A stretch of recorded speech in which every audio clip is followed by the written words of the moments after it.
자, 수험생 여러분, 실무 기출문제 해설 강의 시작하도록 하겠습니다. 자, 첫 시간이니까 이 강의에 대해서 몇 가지 드리고 싶은 말씀 OT 짧게 가지고 본 강의 바로 들어가도록 하겠습니다. 자, 본 강의는요, 기본 강의 이후에 가장 중요한 문제풀이 강의입니다. 자, 우리 연간 커리큘럼을 보시면요, 기본 강의 이후에 3개의 문제풀이 강의가 준비되어 있는데 첫 번째가 바로 진도별 모의고사이고요. 지금 두 번째가 바로 기출문제 풀이 강의이고 다음에 세 번째가 실전 모의고사 강의입니다. 자, 진도별 모의고사, 실전 모의고사는 기출문제가 아닌 출제 예상 문제를 풀어보는 문제풀이이죠. 요거 10회 있는데 여기 기출문제 풀이는요. 실제 우리 시험에 나왔던 기출문제를 1회부터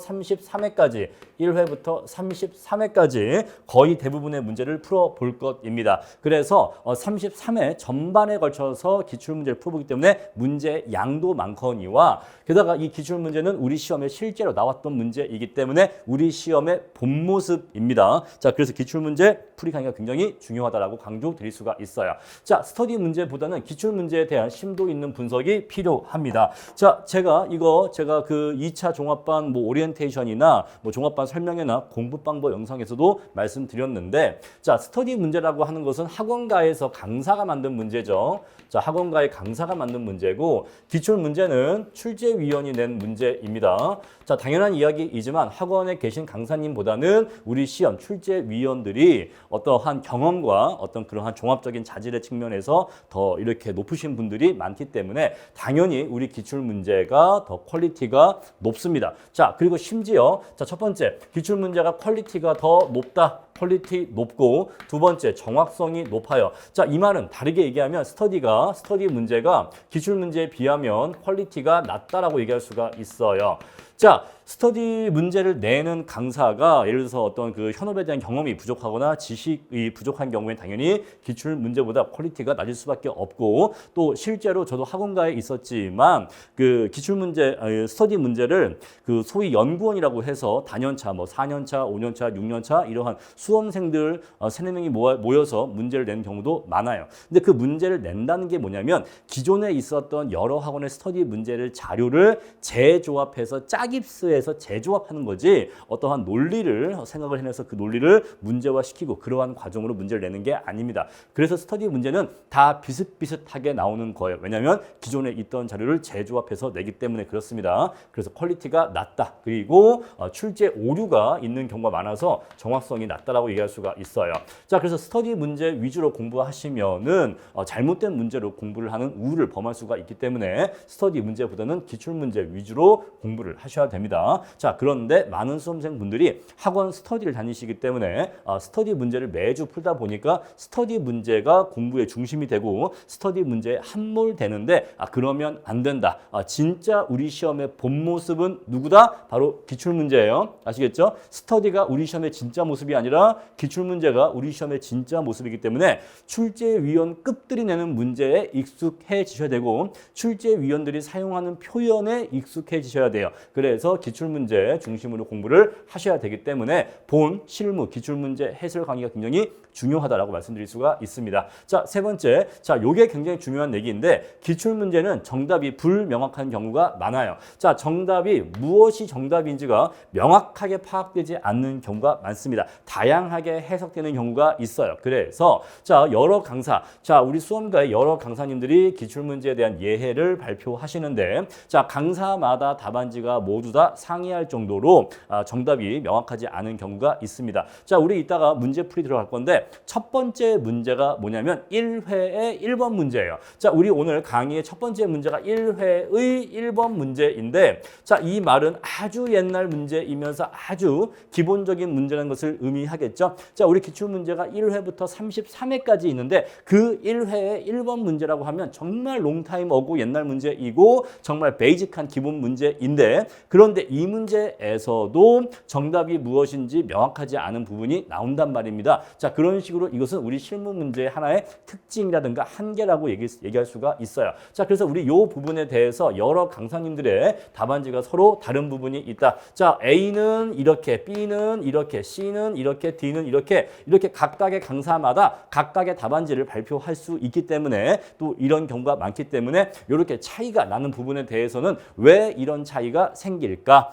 이 강사는 어떻게 접근을 했길래 이렇게 이해를 했고 이 강사들은 왜 다르게 이해를 했는가? 각각의 다 논거가 있거든요. 그 논거를 한번 생각을 해보고 이 중에서 뭐가 제일 맞는 것 같은지 본인 나름대로 생각도 해보실 필요가 있어요. 자, 그래서 기출문제를 공부하실 때는 여러 강사의 상이한 답안지를 비교하면서 어떤 부분에서 차이점이 있는지를 파악하시면서 공부할 필요성이 있는데 자, 그렇다고 해서 수험생의 입장에서 여러 강사의 기출문제 예해집을 모두 펼쳐놓고 뭐 한 3가지, 4가지를 동시에 본다면 너무나 시간이 오래 걸려. 그래서 제가 이 부분에 대해서 강의에서 말씀을 드릴 거예요. 제가 강의에서 자, 우리 수험가의 대표적인 실무 강사님들의 예해집을 토대로 해서 자, 강의 중에서 어떤 답안지는 이렇게 풀고 어떤 답안지는 이렇게 풀고 어떤 답안지는 이렇게 푼다. 자, 요렇게도 해석할 수가 있다. 자, 그런데 여기에서 또 2가지 유형이 나뉩니다. 자, 첫 번째 유형이 있고 두 번째 유형이 있는데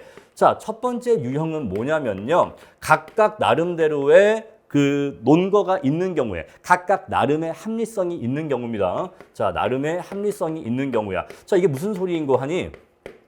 A로 풀든 B로 풀든 C로 풀든 풀이는 다 달라. 그죠? 다 다릅니다. 다 다른데 A로 이렇게 푸는 것도 나름의 그렇게 푸는 이유가 있었던 거야. 아, 이 강사가 A로 푼 거는 이러이러한 이유 때문에 A로 풀었구나. 그 나름의 합리성이 인정되는 거예요. 자, B도 그래. B로 푸는 것도 A가 아니라 B로 해석해서 푸는 것도 나름의 합리성, 그 이유가 있기는 있구나. 자, C도 마찬가지고. 자, 이런 식으로 A로 푸나 B로 푸나 C로 푸나 풀이의 논리는 다 달라. 풀이의 모습은 다 다른데 따라서 수식도 다 달라지겠죠. 그러니까 숫자 값도 다 다르게 나와. 그런데 각각 나름대로의 그렇게 푸는 게 맞다라고 보는 이유가 있기는 한 거야. 그러니까 A로 풀어도 괜찮을 거고 B, C도 모두 합리적인 풀이가 될 수 있다라는 것인데 즉 정답이 유일한 하나가 아니다라고 해석할 수 있는 건데 두 번째는요. 이 합리성이 없는 경우야. 자, 예를 들어서 자, A로 푸는 것과 B로 푸는 건 나름의 이유가 인정돼. 나름의 이유가 인정되는데 C로 푸는 건 논리적으로 명백하게 틀렸어. C로 푸는 건 명백하게 틀렸어. 그래서 이런 경우에는 A, B는 인정할 수 있는 답안지인데 C는 인정할 수 없는 답안지예요. 그래서 이런 경우에는 C로 푸는 건 틀렸다 또는 잘못되었다. 논리적으로 문제가 있다라고 저는 말씀을 드릴 거예요. 아시겠죠? 자, 그런데 제가 요 C 답안지를 쓴 강사님을 뭐 비판하고자 하는 의도는 아닌데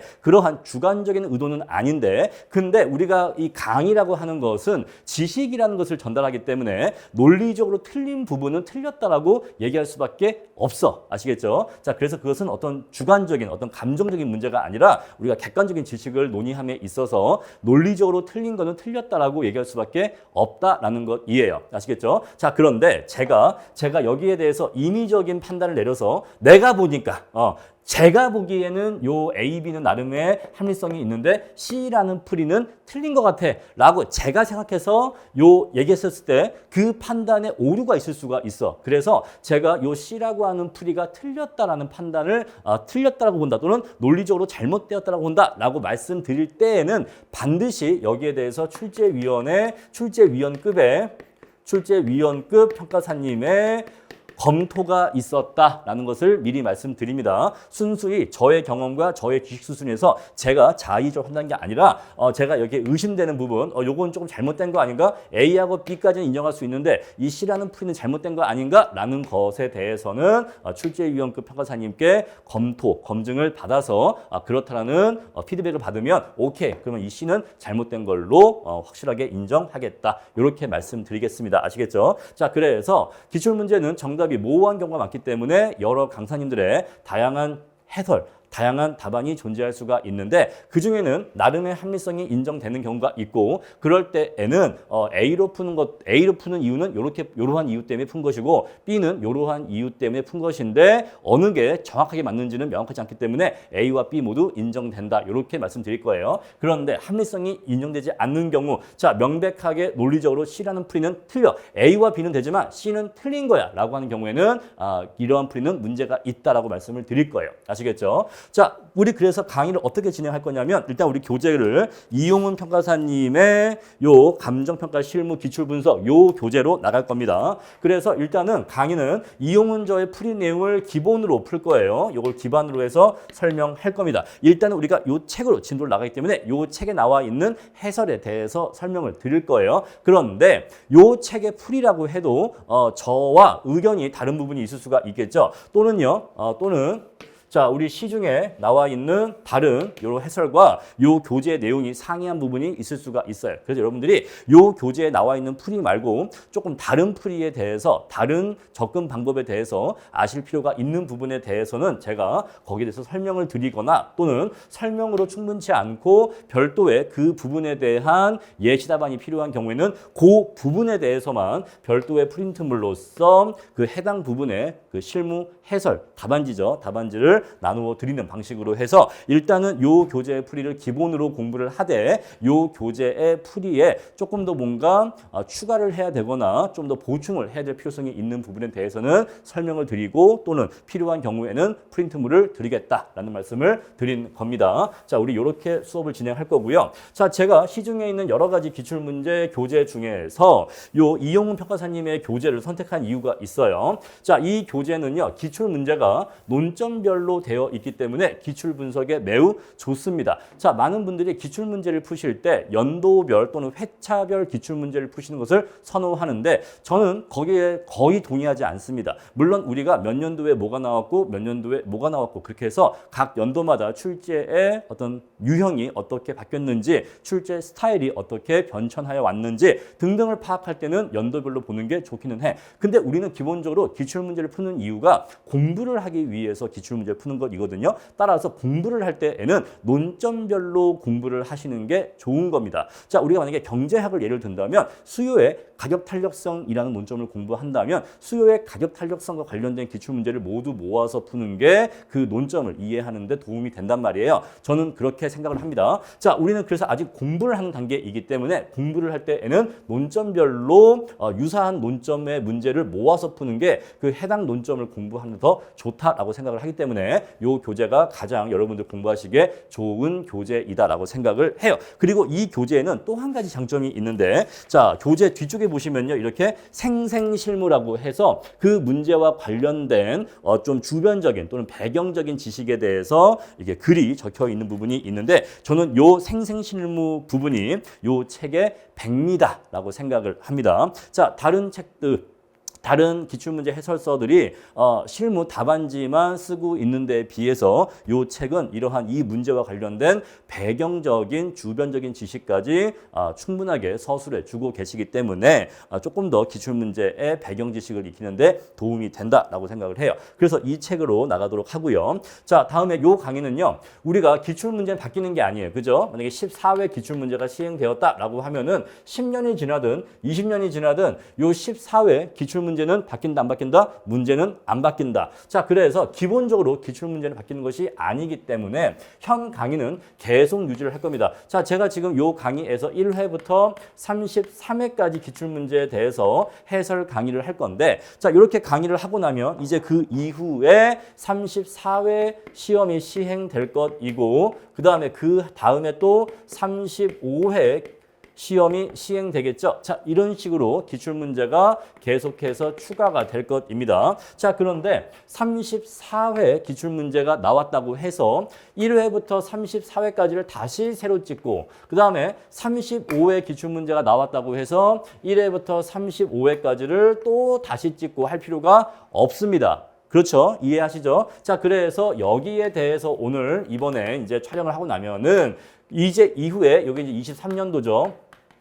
23년도에 여기에 대해서 촬영을 하고 나면 이제 24년도에 요걸 촬영하고 25년도에 요걸 촬영하고 이런 식으로 해서 새롭게 추가되는 기출문제에 대해서만 덧붙이는 방식으로 업데이트를 할 겁니다. 자, 우리 1회부터 33회까지는 기본적으로 재촬영하지 않는다. 기본적으로 또는 매년 재촬영하지 않는다. 자, 그런데 요 부분에 대해서 부분적으로 재촬영하는 경우가 있어요. 자, 부분적으로 재촬영하는 경우가 있는데 그것은 어떤 경우냐? 관련 법령이 개정된 경우입니다. 자, 관련 법령이 개정되면 개정되면 특히 보상평가와 관련해서 보상법규가 개정된 경우가 있는데 특히 보상이죠. 자, 그러한 경우에는 문제의 풀이가 바뀌게 돼요. 그죠? 법이 바뀌니까. 보상평가는 법대로 평가하는 법정평가인데 법이 바뀌면 당연히 보상평가의 풀이도 바뀌니까 그런 경우에는 요 안에 있는 일부 문제들에 대해서는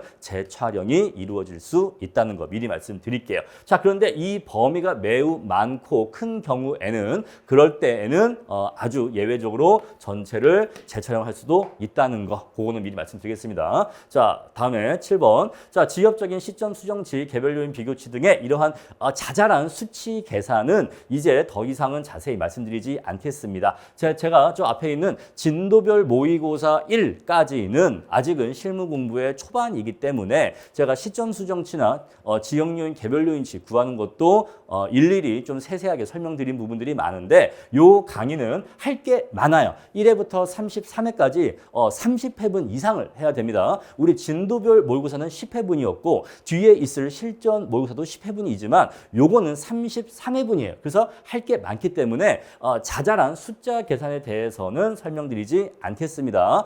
이 문제가 묻고 있는 중요한 논점 위주로 설명을 드릴 거예요. 아시겠죠? 자, 우리 이제 이렇게 해서 본격적인 진도 나가도록 하겠습니다. 교재 2페이지 피시면 되고요. 1회 1번 문제부터 풀어보도록 하겠습니다. 자, 1회 1번 문제 보시면요. 자, 감정평가사 홍득동 씨는 땡땡시에 소재하는 토지 평가를 의뢰받았는데 자, 이렇게 해서 평가를 하라고 합니다. 첫 번째, 원가법에 의한 토지 가격 평가하라고 요구하고 있고 두 번째, 거사비 수익환원법 공시지가 기준법으로 제곱미터당 단가를 구하고 자료의 선택의 주안점과 산출 과정을 산식으로 표시하고 가격 결정에 관한 의견을 기술하고 평가에 구하라 라고 가장 기본적인 사방법에 의한 평가를 물어보고 있어요. 자, 내용 보시면요. 본건 토지 나와 있죠. 자, 지목은 임야입니다. 지목은 임야인데 면적은 5,000제곱미터이고 용도지역은 주거지역이고 가격 시점은 2007년 9월 2일입니다. 자, 기본적으로 기출문제는요.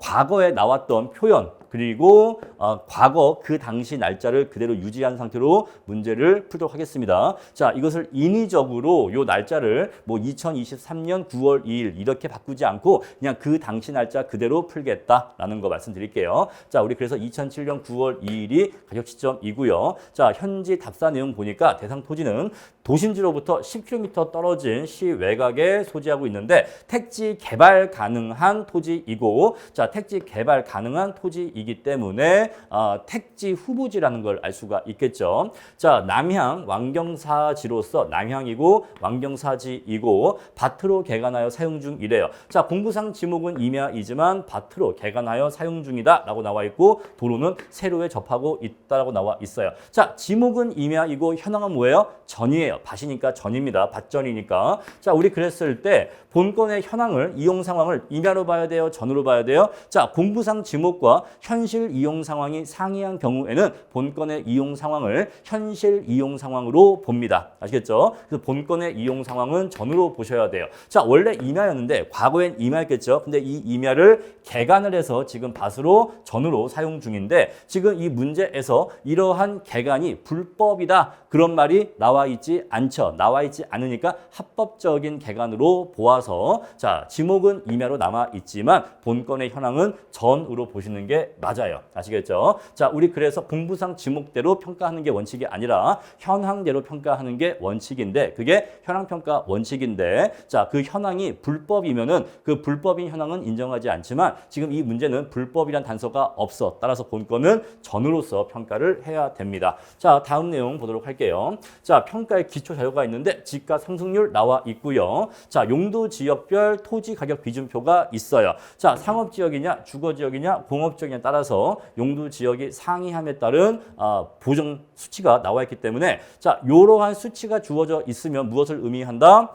용도 지역이 다르다 하더라도 보정이 가능하기 때문에 어떤 비교 표준지나 거래 사례를 선정할 수 있다는 걸 의미해요. 아시겠죠? 자, 우리가 일반적으로는 당연히 같은 용도 지역 내의 사례나 표준지를 선정하는 게 원칙이긴 한데 지금 이 문제에서 용도 지역별 비준표 줬기 때문에 이러한 경우에는 이론적으로는 서로 다른 용도 지역에 있는 사례를 선정할 수가 있다는 거예요. 왜? 보정이 가능하니까. 아시겠죠? 그래서 우리가 이것을 정말로 쓸지 안 쓸지는 조금 더 문제 문제 보면서 파악을 해볼게요. 자, 도심지로부터의 거리인데, 자, 1km 떨어질 때마다 5%씩 지가가 낮게 형성되고 있대. 자, 지금 요거는 요 문제에서 지역요인 비교치를 구하는 자료로 줬는데, 자, 도심으로부터 1km 떨어질 때마다 지가는 5%씩 지가가 떨어지고 있다고 합니다. 자, 요거 이 문제 굉장히 중요한 포인트인데, 바로 이 문제에서는요, 바로 이걸 어떻게 해석하느냐에 대해서 불명확한 부분이 있어. 자, 이것의 해석에 대해서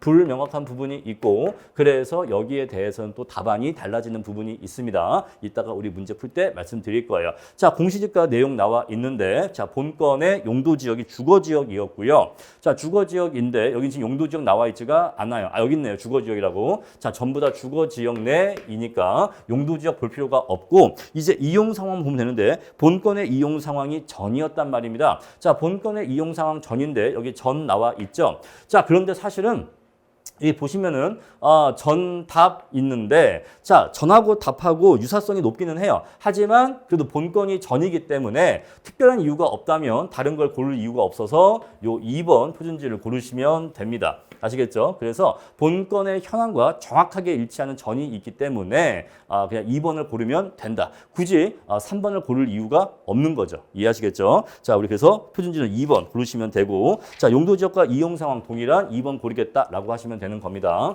자, 다음 내용 보니까 사례 자료인데, 자, 사례 1번이 있어요. 5년 전에 대상 토지보다 도심지에 2km 더 가까운 주거지역 내 토지를 평탄하게 택지 조성해서 분양하였는 바, 마지막으로 2006년 6월 15일자에 소로에 접한 나대지를 이렇게 매매했다. 자, 지금 얘는 지금 나대지의 거래 사례예요. 얘는 지금 택지 조성 후, 택지 조성이 끝난 후 대지로서 거래된 것입니다. 근데 본건은 현재 대지입니까? 아니에요. 본건은 아직 택지 조성이 되지 않은 전입니다. 아직은 택지 조성공사 전이에요. 따라서 지금 이 사례를 본건의 기준에서 본건의 가치 구할 수 있다 없다? 못 구한다라는 것입니다. 요거는 본건의 가치로 구할 수는 없다라는 것이에요. 자, 그래서 이 사례를 본건으로 비준해서 본건의 토지 가치를 바로 구하려 하면 안 된다라는 건데, 왜? 얘는 대지니까, 얘는 대지의 거래 금액이기 때문에, 거래 사례이기 때문에 본건과 차이점이 있는데, 그 밑에를 보니까 대상 부동산을 택지 조성하여 분양할 경우라고 나와 있단 말입니다. 자, 밑에 보니까 이제 원가법에 의해서 토지 가치를 구하는 자료가 나와 있어요. 자, 본건 토지의 면적이 5,000제곱미터인데, 자, 5,000제곱미터인데, 이 중에서 도로로 750이 빠지고 기부 체납할 토지로서 515가 빠진대요. 자, 그러면은 750과 515를 빼고 나면 바로 나머지가 유효 택지 면적이 됩니다. 자, 우리 그래서 750을 빼고 또 515를 빼고 나면 면적이 얼마가 나오게 되죠? 자, 면적이 얼마가 나오냐면 3,735가 나옵니다. 자, 3,735제곱미터가 되는데,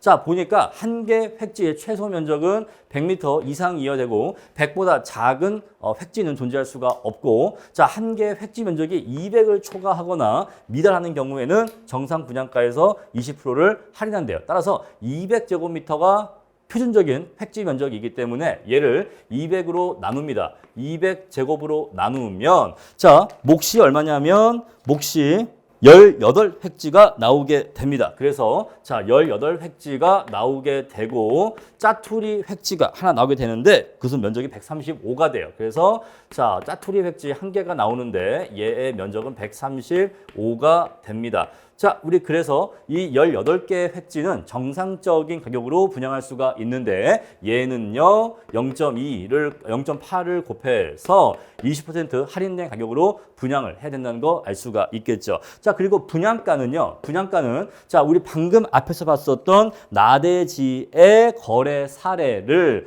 본건 나대지의 분양 가격으로 가져올 수가 있을 거예요. 아, 그래서 앞에서 봤던 자료 1번 토지는 직접 비준을 해서 본건의 토지 가치를 구하라고 준 사례가 아니라 이 원가법에서 이 분양 가격을 구하는데 쓰라고 준 사례구나라는 걸 파악할 수가 있죠. 우리 그래서 앞에서 봤던 자료 1번 960만 원 그 거래 사례를 이용해서 본건의 분양 가격 구할 거고 그 분양 가격을 적용할 때 18개의 획지는 정상 분양가 적용할 거고 1개 획지는 20% 할인 감가해서 분양가 책정할 겁니다. 그럼 이제 우리 요거를 곱해주게 되면은 전체 분양 수입 나오게 되겠죠. 자, 이 전체 분양 수입에서 뭘 빼줘야 돼요? 단지 설계 비용 빼줘야 되고 측량 및 분할 비용 빼줘야 되고 토목 공사 비용 빼줘야겠죠. 자, 우리 그랬을 때 단지 설계 비용은 단위가 제곱미터이고 자, 얘하고 얘는 단위가 제곱미터이고 얘는 단위가 필지죠. 자, 우리 지금 필지가 총 몇 필지가 있냐면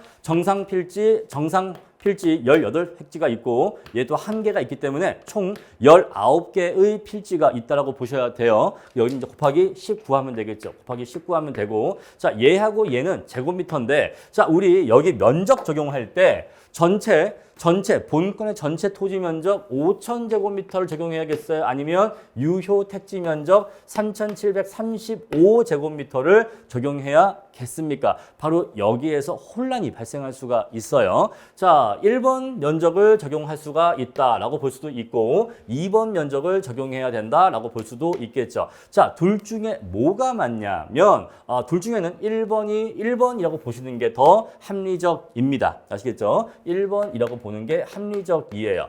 자, 왜냐하면 본건의 전체 토지 면적이 원래 얼마였죠? 원래 5,000제곱미터야. 원래 5,000제곱미터인데 요 토지를 놓고서 단지를 설계할 거 아니겠습니까? 단지를 설계하니까 이 중에서 도로 면적이나 기부 체납할 면적이 나온 거지 단지 설계를 하지 않았으면 요 면적도 안 나왔겠죠. 따라서 단지 설계 비용은 유효 택지 면적에 대해서만 적용하면 안 되고 전체 토지 면적에 대해서 적용하는 게 맞겠다라는 것입니다. 자, 그리고 우리가 택지 조성 공사를 한다고 하는 것은 본건 토지를 택지 조성 공사를 하는 것이기 때문에 본건 토지 면적 전체에 대해서 토목 공사 비용을 적용하는 것이 맞겠다. 그래서 자, 요 면적과 요 면적은 본건의 전체 면적 5,000제곱미터가 들어가는 게 맞고 유효 택지 면적만 집어넣으면 안 된다. 그 말씀을 드릴게요. 자, 우리 그래서 면적은 5,000제곱미터가 들어가면 된다. 자, 그러면 이렇게 구한 총 분양 수입에서 이러한 개발 비용을 빼고 나면 나머지는 토지 가격이 나올 것이고 그것을 나누기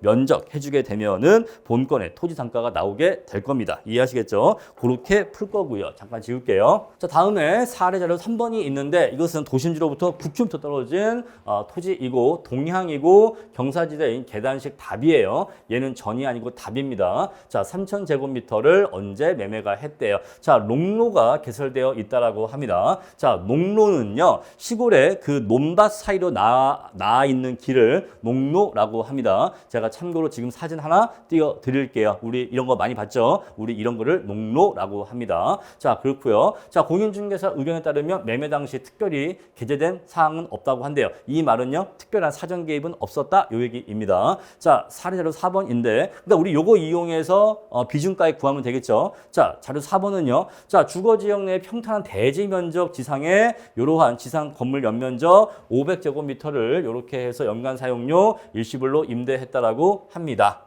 자, 보시면요. 이 자료 4번은 연간 사용료 줬기 때문에 수익환원법에 의한 토지 가격을 구하는 자료일 것이라고 짐작이 되는데 근데 문제가 뭐냐면 현재 본건의 이용 현황이 대지예요. 대지 면적. 근데 본건은 뭐죠? 전이야. 본건은 전인데 지금 이 사례 자료 4번의 토지는 대지인 상태입니다. 따라서 이용 상황이 상이해. 왜냐하면 이렇게 해서 구해진 토지의 가격은 대지의 가격을 구하는 것이란 말입니다. 그런데 우리 앞에 보시면은 자, 우리 자료에서 이용 상태별 토지 가격 기준표가 있어요. 자, 대는 100이고 전은 60이에요. 따라서 얘는 100을 주고 본건은 60을 줘서 비교 요인치로 0.6을 주면 될 것입니다. 그래서 이렇게 이용 상황이 상이한 것은 지금 이 문제에서 준 이용 상태별 토지 가격 기준표를 이용할 수가 있겠다라는 것이에요. 그래서 자료 4번을 이용해서 수익환원법에 의해서 토지의 가격을 구할 건데 그렇게 구해진 토지의 가격은 대지의 가격이기 때문에 이용 상황별 보정을 해줘야 된다라는 것입니다. 선생님 그런데 아까 앞에서 그래서 요것도 그럼 보세요. 요것도 자 택지로 조성하여서 분양하였으니까 요것도 대지의 상태이고 대지의 거래 사례이잖아요. 그러면 요걸 이용해서 본건 토지의 비중가액을 구하고 이용 상황의 차이점은 이용 상태별 토지 가격 비중표로 비교할 수 있잖아요. 라고 하실 수가 있는데 자 그거 사실 틀린 건 아니에요. 논리적으로 아주 틀린 건 아닙니다. 그렇게 할 수도 있어. 그런데 생각을 잘 해보셔야 돼요. 문제의 전체 구조에 대해서 생각을 해보셔야 됩니다. 자, 만약에 사례자료 1번을 본건으로 직접 기준해서 비중가액을 구했다라고 한다면 어떤 문제가 생기냐면 자, 지금 우리 여기에서 분양가를 구할 수가 없게 돼요. 분양가를 구할 수가 없게 되고 and 두 번째, 문제에서 사례자료 3번을 주면서 거래사례비교법에 의한 비중가액은 이걸로 구하라고 문제가 의도하고 있는데 그럼 이 자료가 또 애매해지는 거죠. 그래서 각각의 자료를 적절하게 배치하면 이게 본건의 비중가액을 구하는 사례인 것이고 요 자료는 여기 원가법에서 분양가를 구하는 자료다. 이렇게 판단을 하셔서 배치를 적절하게 잘 하셔야 돼요. 아시겠죠? 자, 그렇게 말씀드릴게요. 자, 이제 우리 그러면 다시 돌아가서 하나씩 한번 구해 보도록 하겠습니다. 자, 해설 보시면요. 본건은 택지 후보지로서 현황 전을 기준해서 평가를 하겠다라고 적어 주시고요. 자, 평가 개요는요. 첫 번째 뭐를 적어야 되냐면 본건이 어떤 물건이냐를 적어 주셔야 돼. 본건은 토지냐, 토지 건물이냐, 구분 소유권이냐, 또는 택지 후보지냐, 뭐 이런 식으로 또는 뭐 자동차냐, 선박이냐 이런 식으로 본건이 어떤 물건인지를 적어 주시는 거예요. 어떤 물건, 평가 대상 물건이 무엇인지를 적어 주시면 됩니다. 자, 먼저 평가 대상 물건, 본건은 어떤 물건으로서 무엇을 기준으로 평가하겠다. 자, 이런 내용도 들어가실 수가 있겠죠. 자, 그리고 평가 목적도 나와야 되는데 지금 이 문제에서는 평가 목적에 대해서는 별다른 언급이 없어요. 그냥 평가했다라고 나와 있지 이게 뭐 담보 목적이다, 경매 목적이다, 보상 목적이다 이런 목적이 안 나왔어요. 근데 원래 일반적으로는 목적이 나오는 게 맞아. 그래서 여기에 어떤 대상 물건을 어떤 목적으로 평가한다 이렇게 나오는 게 원래 FM입니다. 자, 그리고 기준 시점 또는 가격 시점이 언제인지가 여기에 나와야 돼요. 아시겠죠? 그래서 평가 개요에 반드시 나와야 될 세 가지 항목이 있는데 첫 번째가 어떤 물건이다. 평가 대상 물건. 두 번째 어떤 평가 목적이고 기준 시점 내지는 가격 시점은 언제다. 요 세 가지만 나와주시면 평가 개요로서 나올 건 나온 겁니다. 물론 문제에 따라서 좀 특별한 논점이 있는 문제가 있는데 그런 경우에는 그 논점에 대해서도 평가 개요에서 언급할 수는 있어요. 그런데 여러분들 실무 답안지를 푸실 때에는 평가 개요에 힘쓰지 마세요. 아시겠죠? 평가 개요는 그냥 요식적이다 정도로 또는 형식적이다로 생각을 하시고 요 세 가지 내용만 아주 간단하게 쓰고 넘어가시면 됩니다. 절대로 평가 개요를 잘 쓰기 위해서 힘을 주지 말라. 시간 투자하지 말라. 그 말씀 드려요. 자, 물음 1번 원가법에 의한 토지인데 사실은 이 원가법에 의한 토지 나올 필요 없습니다. 지금 여러분들이 공부하시는 책이기 때문에 이해하기 편하라고 원가법에 의한 토지 가격이라고 적었지만 그냥 문제가 분명하게 물음 1번은 원가법이라고 줬잖아요. 그러니까 얘는 그냥 물음 1 그냥 이렇게 써도 상관없어요. 시간을 줄이셔야 됩니다. 아시겠죠? 시간을 줄이셔야 돼. 그래서 자, 요건 지우고 그냥 물음 샵 1. 우리가 보통 번호를 쓸 때 이렇게 샵을 많이 쓰거든요. 그래서 샵 1 이렇게 쓰시면 됩니다. 자, 분양개발법에 의하겠다. 분양 예상 가격은 자료 1번에 의해서 구하겠다. 아까 얘기했던 우리 요거 사례 있죠. 우리 요걸 이용해서 분양가 구할 것이고 여기에서 공사비 등을 빼서 자료 2에 의한 공사비를 빼서 토지 가격을 구하겠다라는 것이에요. 자, 유효 택지 면적은 이렇게 구할 거고 따라서 분양 획지 수는 정상 획지 18개, 뭐 면적이 조금 작은 획지 1개로 나올 것이다. 총 19개의 획지가 존재한다. 이렇게 나오게 되고요. 자, 분양 수입을 먼저 구하면요. 자, 우리 여기 자료에서 960만 원인데 요 960만 원 면적도 딱 일치하죠? 200제곱으로. 그러니까 요것도 요거 200제곱미터가 960이니까 이걸 딱 보고서도 요거는 요 밑에 있는 원가법에 의했을 때 여기 분양가를 구하는 자료구나라는 것을 또 눈치를 채실 수 있어야 돼요. 자, 우리 그래서 960만 원 기준하고 그다음에 시점 수정, 지역요인 비교, 그다음에 개별 요인 이렇게 합니다. 자, 그런데 지금 요 문제에서 본건이 택지로 개발되면 어떤 상태가 된다라고 하는 내용이 나와 있지가 않아. 그래서 대상이 택지로 개발되었을 때 개별 요인이 어떻게 된다는 말이 나와 있지가 않아. 나와 있지 않은데 자 문제의 의도는 이걸 이용해서 분양가를 구하도록 하고 있기 때문에 예의 개별 요인과 본건 토지의 택지 조성 후 개별 요인은 그냥 같다라고 보겠다라고 여기 이렇게 적어준 겁니다. 이해하시겠어요? 그러니까 원래 원칙은 예의 개별 요인과 본건 토지를 택지로 개발하면 개별 요인이 어떻게 된다라는 것을 밝혀줘야 돼요. 그런데 문제가 나와 있지 않기 때문에 같다라고 보겠다 이렇게 적어준 거예요. 여러분 우리 실무 문제를 풀 때 좀 중요한 내용인데 우리 실무 문제는 문제가 완벽하지 않습니다. 완벽하지 않기 때문에 좀 불완벽한 부분에 대해서는 뭐 같다고 보겠다 또는 다르다고 보겠다 또는 이거랑 이거는 같다라고 보겠다 이런 식으로 거기에 대한 그 애매모호한 부분에 대해서 단서를 적어줄 필요가 있어요. 이해하시겠죠? 자, 지금 이게 뭔 소리인지 다시 한번 말씀드리면 우리가 지금 이 사례 자료 1번을 이용해서 사례 자료 1번을 비준해서 지금 우리가 뭘 구하고 있는 거냐면 지금 이 시기 뭘 구하고 있는 거냐면 본건 토지의 택지 조성 후 상태를 전제로 한 그죠? 택지 조성 후 상태를 전제로 한 본건의 분양가를 구하고 있다고요. 이해하시겠죠? 따라서 요걸 이용해서 요걸 비준을 통해서 본건의 택지 상태에서의 분양가를 구하려면 이 사례 1번과 본건의 이러한 상태에서의 개별 요인 격차를 알아야 된다는 거예요. 이해하시겠죠? 그래야 얘를 비준해서 얘를 구할 수가 있는 거니까 얘의 개별 요인과 얘의 개별 요인 간의 격차를 구할 필요가 있는 거죠. 근데 그 자료가 나와 있지를 않다고요. 거기에 대한 자료가 없기 때문에 그냥 이 둘은 같다라고 보겠다라고 해석을 했다 이 얘기입니다. 아시겠죠? 자, 문제가 주어지지 않은 자료에 대해서는 그냥 고려할 필요가 없으니까 안 줬겠지. 자, 고려할 필요가 없다는 건 둘이 같다는 뜻이겠지라고 해석을 해서 같다라고 보겠다. 따라서 개별 요인은 같다라고 본다. 이렇게 했다 이 얘기예요. 아시겠죠? 자, 그래서 우리가 이게 지금 200제곱미터당 이게 지금 200제곱미터당 분양가니까 18개는 정상이고 다음에 면적이 조금 작은 거는 이렇게 20% 감가를 해서 총 분양 수입을 구할 수가 있겠죠. 자, 그럼 이제 이 총 분양 수입에서 뭘 빼야 돼요? 개발 비용을 빼줘야 됩니다. 자, 개발 비용은 공사 비용 등이죠. 해서 자, 전체 5,000제곱미터 전제로 해서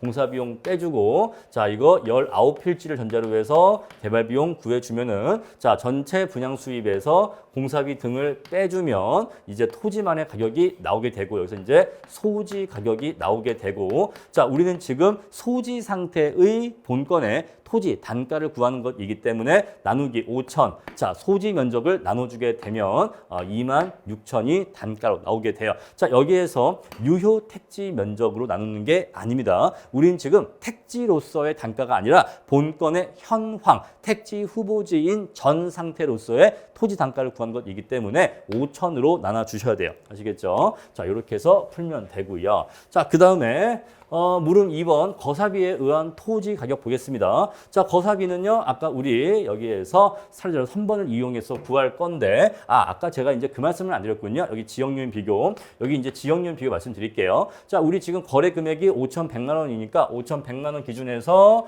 이렇게 비준을 하면 됩니다. 자, 우리 개별 요인, 뭐 시점 수정 지역 별 문제가 아니고요. 근데 문제가 뭐냐면 바로 요겁니다. 개별 요인, 요거 지역요인 비교치가 문제가 돼요. 자, 이게 왜 문제가 되냐면 이거죠. 아까 우리 요 문제에서 이런 말이 나왔었어요. 자, 도심에서 1km 떨어질 때마다 지가가 5%씩 떨어진다라고 나와 있습니다. 그래서 본건이 도심으로부터 몇 킬로미터 떨어져 있냐면 본건은요 10km 떨어져 있어요. 자, 여기다 적어볼게요. 본건은요 도심으로부터 10km 떨어져 있어요. 그리고 지금 거래 사례 자료는요. 도심으로부터 몇 킬로 떨어져 있냐면 9km 떨어져 있습니다. 그렇죠? 자, 사례는 9km 떨어져 있어.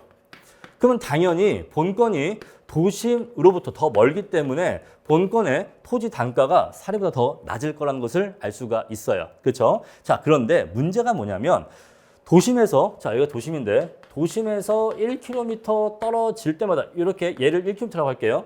1km 떨어질 때마다 지가가 5%가 떨어진다고 했습니다. 근데 이 논리를 어떻게 지금 이 답안지는 해석하고 있냐면, 자, 100에서 5 곱하기 도심부터의 거리, 이렇게 지금 하고 있는 거예요. 자, 도심은 100이고, 도심에서 1km 떨어질 때마다 5씩 떨어지니까 5 곱하기 떨어진 거리가 이렇게 온다라는 식으로 해서 각각의 지역요인 비교치를 구하고 있는 거예요. 근데 이렇게 해석하는 게 어떤 장점이 있냐면 산식이 단순하죠. 그냥 자 여기 몇 킬로야? 뭐 3킬로야 하면은 100 빼기 15 하면 되는 거죠. 자 장점 산식이 단순하다. 단점 논리적으로 문제가 있다. 자 논리적으로 어떤 문제가 있냐면 그럼 만약에 도심에서 20km 떨어져 있다라고 해볼게요. 도심으로부터 20km가 떨어져 있다라고 해버리면 이게 얼마가 나와요?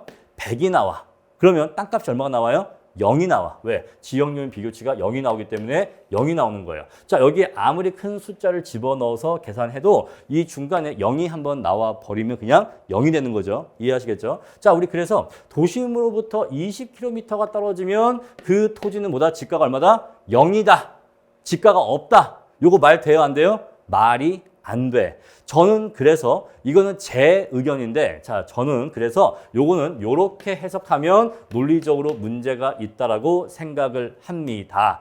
이걸 단순하게 5km씩 차감하면 안 된다고 생각을 해요. 그러니까 5만큼씩 차감하면 안 된다. 이래버리면 이 논리면은 도심으로부터 20km 떨어진 토지는 지가가 전혀 존재하지 않는다는 논리가 나오기 때문에 요거는 현실적이지도 않고 논리적이지도 않다라고 생각을 해요. 자 그래서 저는 이것을 어떻게 해석하는 게 옳다라고 하냐면 자 0.95의 n승으로 해석을 하는 게 맞다라고 봅니다. 0.95의 n승인데 여기서의 n은요 바로 도심으로부터의 거리를 의미하는 거예요.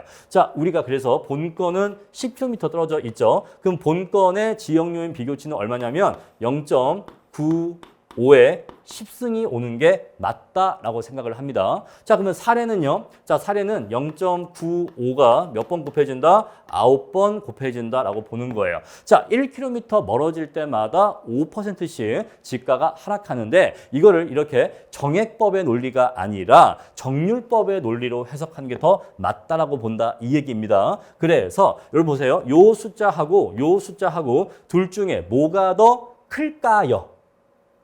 둘 중에 뭐가 더 크냐면요. 아래 숫자가 더 큽니다. 반대로 얘가 더 작아요. 자, 여러분 곱셈에는요. 그런 특징이 있어요. 곱셈은요. 1보다 큰 수가 있고 1보다 작은 수가 있어요. 자, 1보다 큰 수는요. 이 수를 거듭 곱해 나감에 따라 한 번, 두 번, 세 번, 네 번 이런 식으로 1보다 큰 수는 거듭 곱해 나감에 따라 그 숫자 값이 점점 더 커져요. 곱셈은 1보다 큰 수를 곱하면 더 커지는 특성이 있습니다. 이해하시겠죠? 자, 만약에 얘가 뭐 1.5야. 1.5로 한다면 1.5 곱하기 1.5 곱하기 1.5 곱하면 곱할 때마다 50%씩 커진다 이 얘기예요. 이해하시겠죠? 근데 반대로 1보다 작은 숫자는요.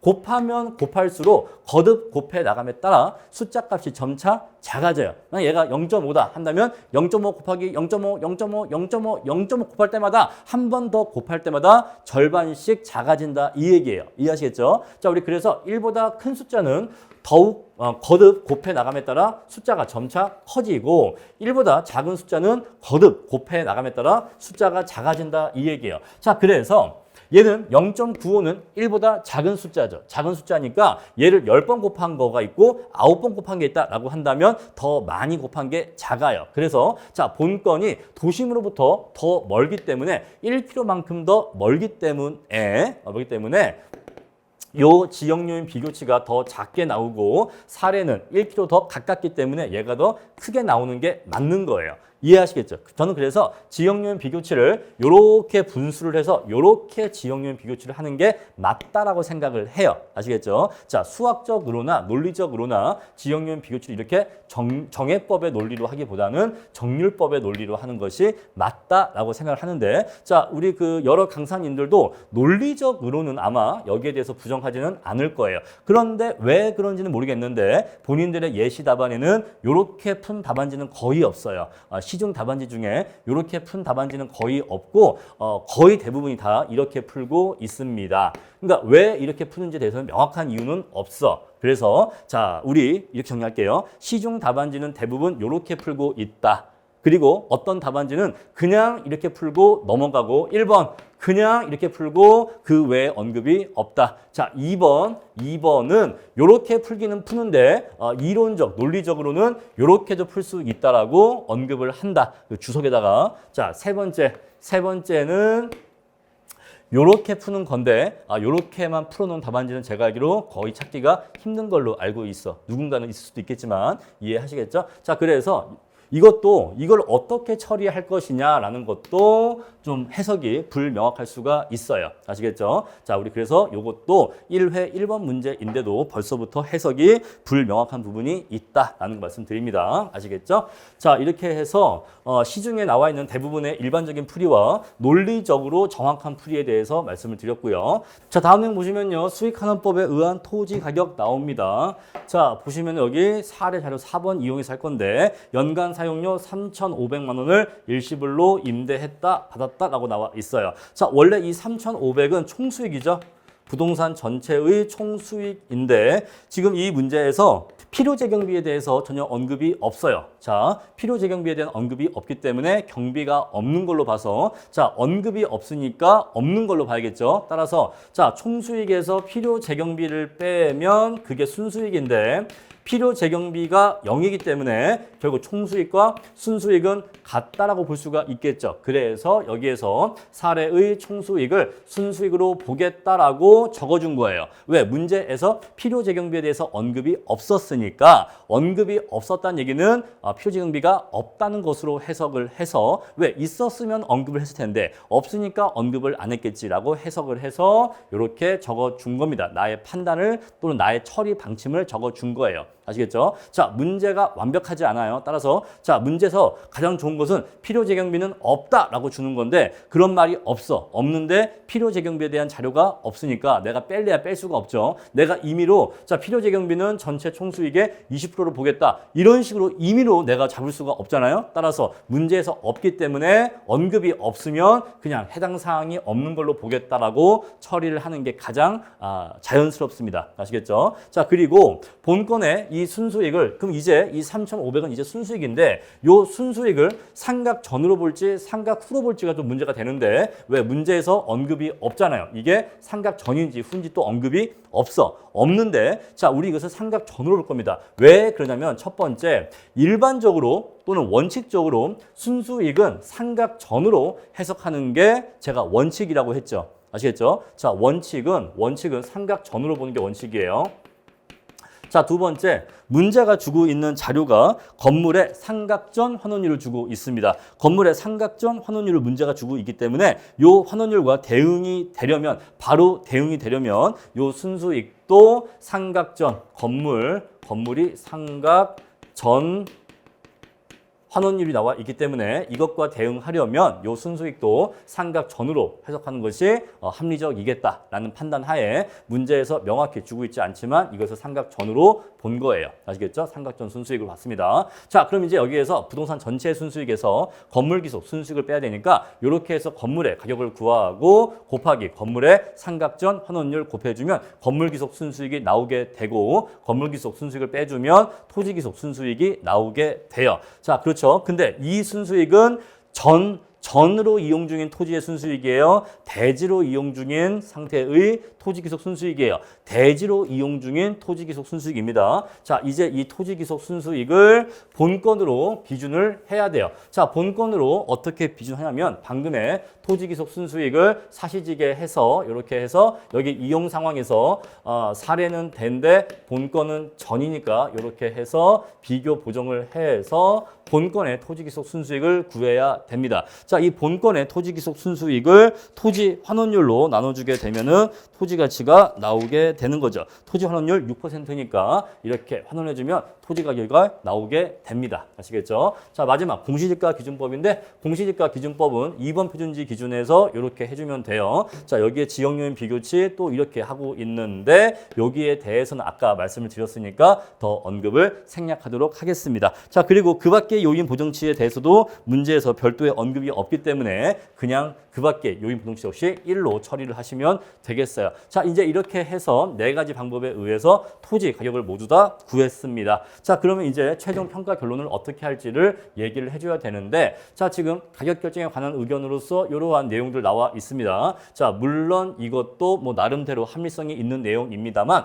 저는 여러분들께 이 문제에서 숨어있는 포인트를 하나 말씀드리고 싶어요. 자, 이 교재에 나와 있는 내용으로도 할 수가 있지만 자, 앞으로 돌아가 보시면은 우리가 뭘 볼 수가 있냐면 지가 상승률을 볼 수가 있어. 자, 지가 상승률이 어떠한 상태인 거아니? 자, 1년에 몇 퍼센트예요? 10% 이상. 얘는요, 15% 정도. 얘는 22%. 얘는 1년에 얼마? 1년에 거의 30% 지가가 상승하는 걸로 나와 있다. 이 얘기예요. 여러분들, 이 통계상으로 1년에 지가가 30% 상승한다라고 하는 것은 실제로는 집값이나 땅값이 요 한 해 동안에 거의 2배가 되었음을 의미하는 거예요. 자, 통계 자료가 30%가 나온다. 이 얘기는 사실상 실제로는 2배가 되었음을 의미하는 겁니다. 이해하시겠죠? 자, 그래서 지금 지가가 천천히 상승하고 있어요. 매우 빠르게 상승하고 있어요. 매우 빠르게 상승하고 있다. 자, 1년에 지가가 뭐 15%, 20%, 30% 상승하는 거는 매우 지가가 빠르게 상승하고 있다는 것을 알 수가 있어요.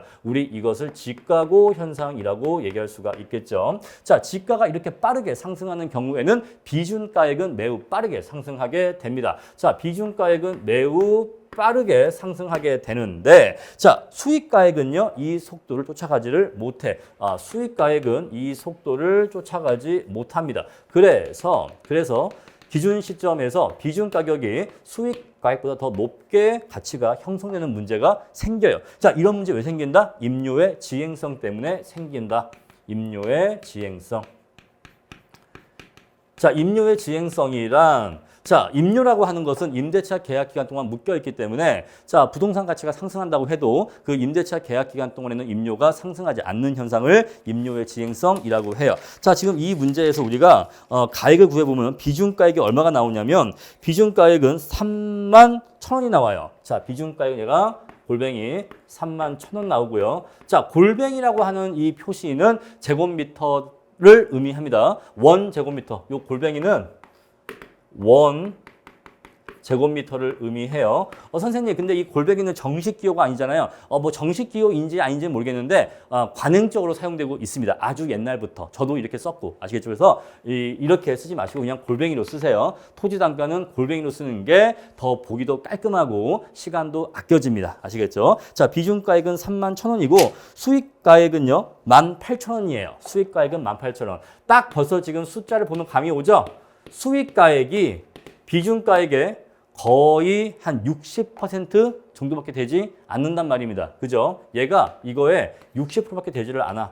얘가 100%라고 한다면 수익가액은 비중가액의 60%밖에 오지를 않습니다. 어때요? 현저하게 낮죠? 이 둘의 차이가 너무 많이 나요. 그죠? 이 둘의 차이가 너무 많이 납니다. 그럼 왜 이렇게 많이 나느냐에 대해서 여기에 대한 언급을 해주시면 좋겠다라는 게 제 생각이에요. 아마 출제위원회 수능 논점일 거다. 자, 수익가액을 이렇게나 낮게 거의 절반 가까이 낮게 나오게 하는 거는 여기에 대해서 논점을 숨겨놓지 않았느냐라고 생각합니다. 그래서 자, 이렇게 지가 상승률이 매우 높은 경우에, 즉 지가가 매우 빠르게 상승하는 경우에는 비중가액은 매우 빠르게 상승하지만 수익가액은 임료의 지행성으로 인해서 뒤늦게 쫓아가는 현상이 있기 때문에 비중가액과 수익가액과의 괴리가 커진다. 양자의 괴리가 커진다라는 거에 대한 언급이 여기에 나왔으면 좋겠다라는 것이에요. 자, 따라서 수익가액은 이러한 경우에 수익가액은 본건의 시장 가치를 적절하게 지지하지 못한다. 이렇게 쓰시면 되지 않을까. 그래서 수익가액을 주된 평가 방법으로 적용하지 않고 비중가액이나 또는 공시지가 기준가액을 기준으로 해서 최종 평가액 결정한다. 이렇게 논리를 꾸밀 수도 있겠다라는 것입니다. 아시겠죠? 자, 지금 이 본건의 평가 목적이 무엇인지 명확하게 나와 있지는 않지만 어쨌거나 결과적으로 지가가 이렇게 빠르게 상승하고 있다는 것은 본건의 토지 가치도 매우 빠르게 상승한다는 것이기 때문에 공시지가 기준가액이나 비중가액의 높은 설득력, 가중치를 인정하는 것이 합리적이겠다라는 것이에요. 아시겠죠? 자, 우리 이런 거 결정할 때 그냥 단순히 감칙 시사조에 의해서 공시지가 기준법으로 결정한다라고 해버리면 요 부분을 너무 소홀하게 써버리고 바로 여기로 가버리면 출제자의 논점을 놓치는 것입니다. 자, 출제자는요, 4가지 평가 방법으로 토지의 가격을 구한 다음에 이 4가지의 시장 가액 조정 과정을 물어보고 싶은 거였어요. 따라서 그 내용으로서 이러한 것에 대한 언급이 있었다면 더욱더 답안지가 좋았을 것이다 라고 생각을 합니다. 야, 요거 1회 1번 문제 하나 설명하는데 벌써 거의 30분 이상 간 것 같아요. 자, 굉장히 자세히 말씀을 드렸고 앞으로는 조금 더 스피드를 높이도록 하겠습니다.